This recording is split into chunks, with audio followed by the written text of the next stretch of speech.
I think that it's easy to consider Max Steiner as being the father of film music, because the first really big film score, in the way that we understand film scores, was done by Max Steiner for King Kong. King Kong was very dramatic, very inventive, and very tightly connected to the film. So it had all the elements of what we do in film. And I think Max Steiner is even credited with inventing the click track, I think. You know? So one of these basic things which has become very important in contemporary music all came from Max Steiner. Max Steiner's interesting because he wrote, at the end of his life, he did a score called The Summer Place, you know? And that was the time when rock and roll was very big. And what they wanted was a rock and roll theme. And the music from the 50s, rock and roll, was very simple. I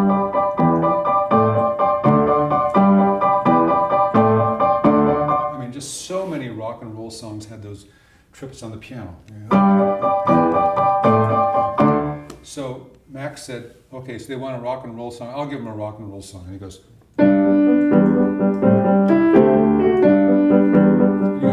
excuse me, that's a rock and roll song? But it is, you know, because it's got the, there's a summer place. I mean, it's hysterical, because you think, here's this old man with all this ability and so musical, writing a great tune under some stinko chords like those, you know, and he makes it sound really great. And it turned out to be a big hit too, as it turned out. So you look at someone like that and you can say, well, that's a very specific gift. You know, he was very good at what he did. All those guys, those early guys were good. In fact, there were so many people who did this kind of work that you've never heard of, who were also very good. A lot of people who worked on old cowboy movies over at Republic and worked on old dramas, people whose names you'd never in a million years think of. These guys were really skilled. You look at their scores and you listen to the musicianship of the orchestras, you think, wow, where'd they come from? Well, a lot of them came from Europe, because they were musicians fleeing the war, you know, and they had to find a job, so they came to Hollywood. And they would play the music, and the guys would... Like, there was another guy, I know this isn't part of our talk, but there was another guy who did not come from Europe, he came from Kansas, who was like that too. He had a very, very specific gift, and this was Carl Stalling. Carl Stalling did all the Warner Brothers cartoons. Max Steiner would do the Warner Brothers movies, and then before they let the orchestra go, they'd bring in Carl Stalling, and he'd hand out parts, and they'd do a Bugs Bunny cartoon.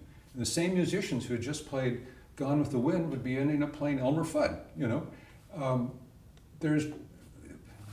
You wouldn't find most orchestras able to do that. You wouldn't find most composers able to do that. But that's one of the fun things in Hollywood.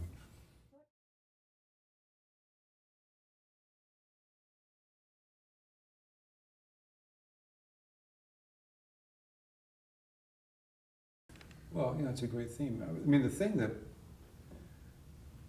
I think one thing that those guys had, they all had a good musical education. Korngold, I think, I don't know too much. I don't know that much about all these guys, but Korngold, I think, had the classiest background in terms of music. I mean, he actually had come out of opera and chamber music and all that. Sat on Strauss's knee, was a kid and wasn't.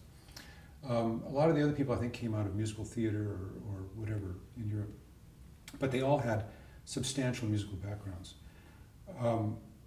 What these people had, though, in addition to that, were great melodic gifts. Korngold's melodic sense was really good. Steiner's was terrific. And that tune, Terra's theme, you know, Gone with the Wind, I mean, that's a great theme. And combined with the orchestra, that dee-ah-na-na, you know, I'm not sure I can even play it.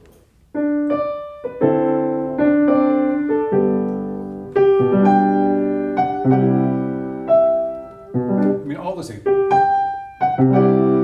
It just takes your heart there. And when it's played by 30 violins, I mean, how can you not get moved at them? It's such an emotional theme. People look down their noses at melody. In concert music, too. If you write a melody, you're dead. But to write a great melody is really hard. It's really hard. And these guys are really good at it. And they could write not only great melodies, they could write very great melodies for very specific situations. Like, that's for Gone for the Wind. That's not Summer Place. Summer Place was something else. But he did that one really well, too. It's just a different style. Yeah, I think that they also wrote very quickly.